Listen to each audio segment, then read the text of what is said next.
Flexibilidade é tema de dissertação na Escola de Educação Física, Fisioterapia e Terapia Ocupacional da UFMG. Pesquisa de mestrado do Programa de Pós-Graduação em Comunicação Social da UFMG estuda a representação visual das mulheres caipiras em telenovelas brasileiras. Está no ar o Logia.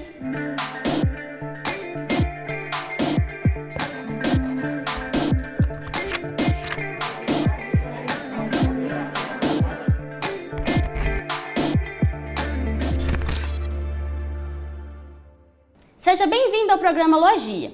Os estudos sobre a flexibilidade podem ser feitos com base em diversas variáveis, como a amplitude de movimento, a primeira sensação de alongamento e a resistência do músculo. Em dissertação do Programa de Pós-Graduação em Ciências do Esporte da UFMG, o pesquisador Luiz Maculan comparou a influência de 2 exercícios nessas variáveis. O Logia conversou com ele para entender quais foram os resultados. Confira! A prática de exercícios físicos tem efeitos imediatos na melhora da flexibilidade? Depois de trabalhar com alongamento na graduação e na especialização, o pesquisador Luiz Maculan resolveu dedicar também ao mestrado para responder a essa pergunta. Na área da flexibilidade, existem diversos estudos na literatura, falando sobre intensidade, carga de treinamento. Contudo, especificamente, existe uma lacuna no que diz respeito à prescrição de exercício físico na amplitude de movimentos na primeira sensação de alongamento, na PSDA. Então, devido a essa falta de estudos no que diz respeito à prescrição de alongamento, veio a curiosidade de investigar sobre esse tema. Os estudos sobre a flexibilidade podem ser feitos com base em diversas variáveis. Para a pesquisa, Luiz trabalhou com a amplitude de movimento máxima do músculo, a primeira sensação de alongamento do músculo e o torque, a resistência do músculo ao alongamento. O objetivo do estudo foi comparar 2 exercícios de alongamento para a mesma musculatura, a musculatura posterior da coxa, e os efeitos após uma intervenção de treinamento. A pesquisa contou com a participação de voluntários e teve duração de 7 encontros. Os exercícios foram feitos em 2 equipamentos, o Flex Machine e o Baflex, ambos desenvolvidos pelo Laboratório de Biomecânica da UFMG. O aparelho chamado Flex Machine, ele é onde ocorreu o alongamento específico, ele é específico em relação ao teste.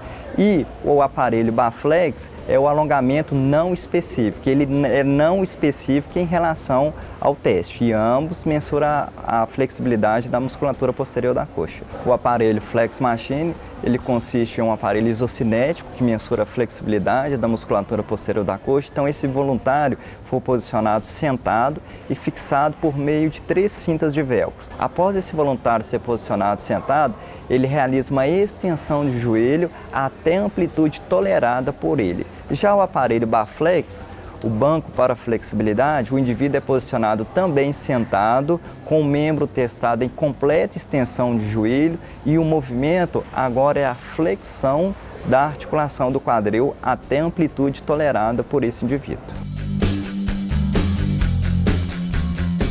Vários referenciais teóricos foram utilizados na pesquisa. Por exemplo, o estudo de Chagas e de Peixoto, mostrando estudos que investigaram essa intensidade, que eu também investiguei, que é a primeira sensação de alongamento. Intervenções do professor Pertence também foram bem interessantes para o estudo, bem como o estudo de Hammer e Apóstolo Poulos, que investigaram diferentes exercícios de alongamento. Então, após a investigação, eu pude concluir que após um treinamento agudo de flexibilidade, houve sim uma alteração em ambos os exercícios de alongamento na variável amplitude de movimento máxima. Contudo, nas outras variáveis, amplitude de movimento PSDA, torque PSDA e torque máximo, houve sim uma alteração, mas não estatisticamente significativa, apenas uma alteração clínica. Então, a alteração significativa houve apenas na variável amplitude de movimento máxima, para ambos os exercícios. Com a conclusão de que não é necessário o alongamento máximo do músculo para se conseguir resultados positivos,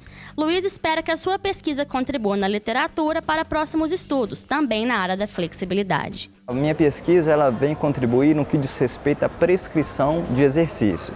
Então, como eu investiguei essa intensidade, a primeira sensação de alongamento, o indivíduo não precisa de ir na amplitude máxima para obter efeitos positivos de um alongamento. Ele precisa de ir apenas na primeira sensação de alongamento, nessa intensidade, ele vai obter êxito num treinamento de flexibilidade. A contribuição nos próximos estudos diz respeito a que outros investigadores, outros pesquisadores que procuraram investigar essa intensidade, a primeira sensação de alongamento, em diferentes exercícios de alongamento, já vai obter resultados mediante a essa pesquisa.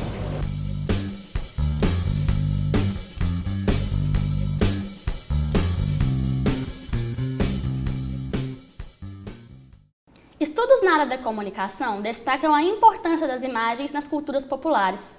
Partindo desse pressuposto, a pesquisadora Olívia Rezende estudou, em dissertação defendida na Faculdade de Filosofia e Ciências Humanas da UFMG, a representação visual de mulheres caipiras em telenovelas brasileiras.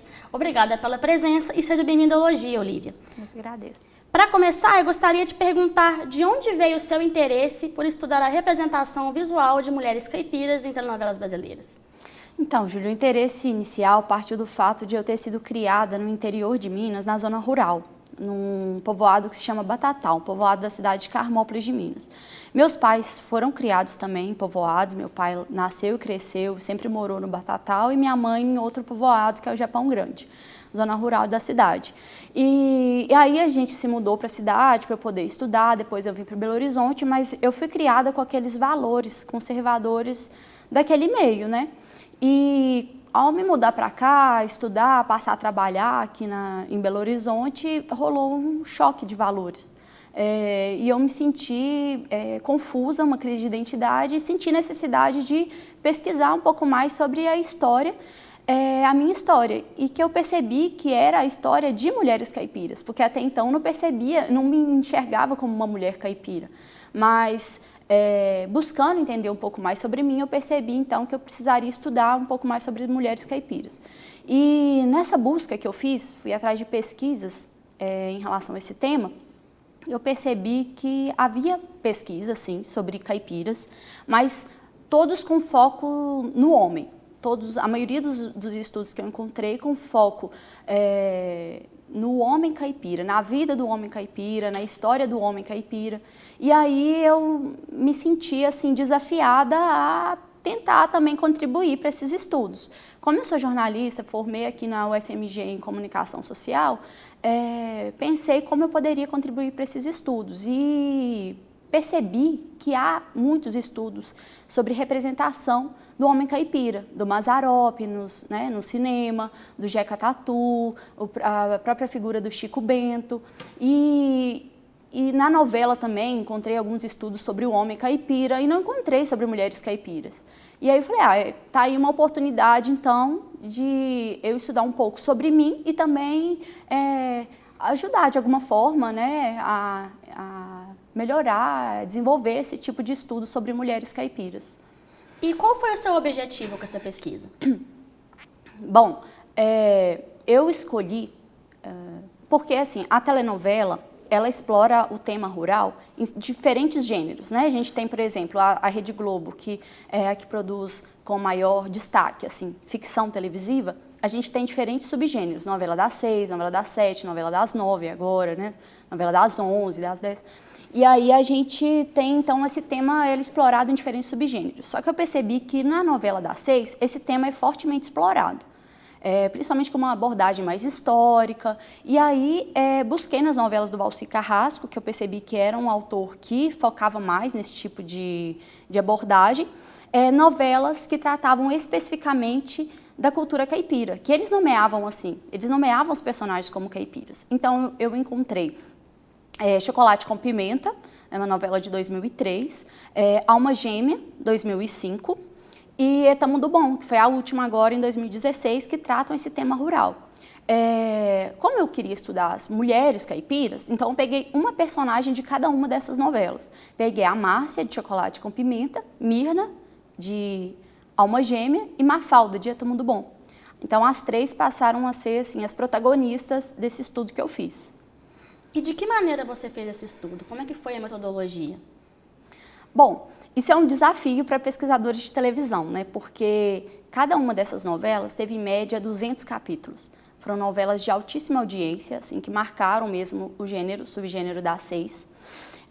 Então, quanto mais audiência a novela vai tendo assim no seu decorrer, os autores vão prolongando, né, as novelas. Então, elas passaram só Eita Mundo Bom, essa última, que não chegou a ter 200 capítulos. Então, você vai analisar um escopo desse, é enorme, né? São mais de 600 capítulos para analisar. Então, a primeira coisa foi perceber assim, como eu vou reduzir esse material para poder chegar a um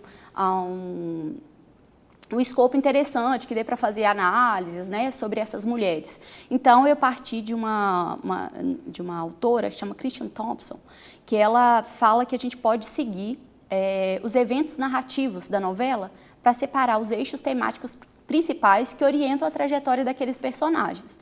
Então, eu percebi, por exemplo, que o casamento era um evento narrativo muito importante para as 3 personagens. As personagens, elas eram criadas e elas defendiam que deveriam se casar. E os casamentos se realizavam, geralmente, no último capítulo da novela. É o que aconteceu com a Mirna, que se casou no último capítulo, com a Mafalda, e com a Márcia não. A Márcia se casou na fase final, mas não no último capítulo. Então, eu achei assim, esse é um eixo temático para uma análise, para um bloco de análise. E aí o segundo, eu fui mais por um desenvolvimento individual. Eu percebi então que o casamento era algo comum para as 3 e falei, qual seria o outro evento narrativo mais específico, trabalhado por cada uma dessas mulheres? E aí eu percebi que a Márcia, ela tem até um bordão, sou chique bem, né, o bordão que ela fala durante toda a novela, e ela tem um desejo muito grande de ter uma autonomia daquele espaço rural, uma autonomia, inclusive, dos valores conservadores daquele espaço. Então, ela busca exercer um direito de não ter que seguir exatamente o destino de uma mulher rural. Então, ela quer valores da cidade, ela quer os benefícios da cidade. Então, eu peguei essa questão da autonomia para desenvolver a personagem Márcia. Da Mirna, de Alma Gêmea, eu percebi que o trabalho era uma questão muito, muito forte para a personagem. Ela não tematizava isso de forma clara, mas isso estava subentendido, sabe, na trajetória dela. Então, uma mulher que trabalha dentro de casa, faz os trabalhos domésticos, lava as cirolas, que ela fala do Crispim, cozinha, cuida da casa, trabalha fora na loja de rosas, ela cuida dos animais, ela vai para a lavoura. Então, ela ilustrava de uma forma muito forte a relação da mulher caipira com o trabalho. Então, também foi um eixo temático. E da Mafalda, uma questão assim que com certeza perpassou a trajetória dela foi a questão da sexualidade, relação da mulher com o próprio corpo, porque ela passa grande parte da novela tentando entender o que é o cegonho que o homem tem dentro das calças. Ela não sabe como é o corpo masculino. Então, eu dividi assim e eu me baseei na metodologia de um pesquisador que se chama Jeremy Butler. É um pesquisador de telenovela norte-americana, e esse pesquisador ele faz uma metodologia baseada na análise fílmica do David Bordwell, que faz análise de cinema. Então, ele defende que a gente não precisa analisar a novela inteira, todas as horas de telenovela, para conseguir fazer uma análise e explorar a visualidade de cada personagem. Então, eu, a partir disso, selecionei eventos que ilustravam a questão do casamento para cada uma dessas personagens, que ilustravam o trabalho, a autonomia e a sexualidade, e desenvolvi uma análise audiovisual. O que é isso? Eu busquei descrever as cenas, perceber como elas são construídas imageticamente. Então, enquadramento, iluminação, cenário, atuação, fui como se eu fosse decompondo as imagens. E depois eu fui tentando perceber qual era a função daqueles elementos na cena para a formação. O que aquele determinado enquadramento queria expressar, poderia simbolizar, né? E de que forma esses recursos utilizados, eles foram alterados ao longo do tempo, por exemplo, entre Chocolate com Pimenta até Eita Mundo Bom, que é 2016, e também de que forma eles seriam poderiam interpelar as audiências. Essa, assim, foi a metodologia. Há preconceito no mundo acadêmico ao se estudar novelas? Sim, a gente pode dizer que o valor e a importância cultural da televisão, eles estão consolidados. Assim, há muitas pesquisas sobre isso, é isso que eu quero dizer.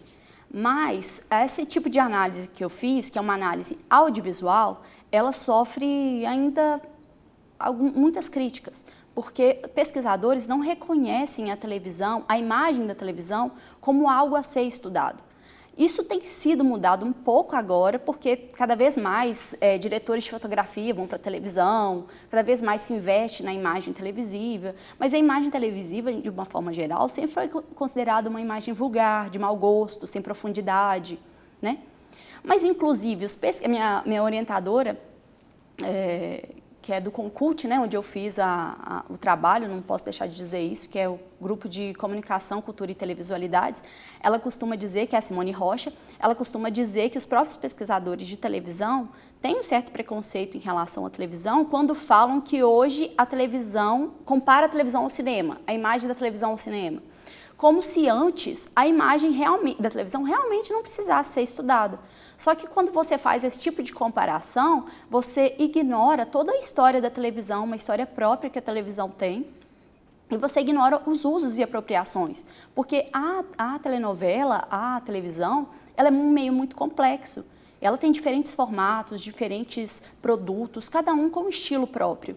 E ela tem usos e apropriações. Então, por exemplo, a televisão, quando ela começou, usando muitos profissionais do rádio, ela era assistida não só com os olhos, vamos dizer assim, porque as pessoas estavam fazendo outras coisas em casa enquanto escutavam, assistiam a televisão. Então, eles não precisavam né, ter aquele tipo de imagem, assim, eles não estavam dentro de uma sala escura, fechados por tantas horas, para ver, experienciar um tipo de imagem, né? Então, a televisão ela tem esse tipo específico de desenvolvimento imagético, e que às vezes é desconsiderado nessas críticas. Então, há sim, né, esse tipo de preconceito, mas eu espero que o meu trabalho tenha contribuído para, de alguma forma, né, rever isso.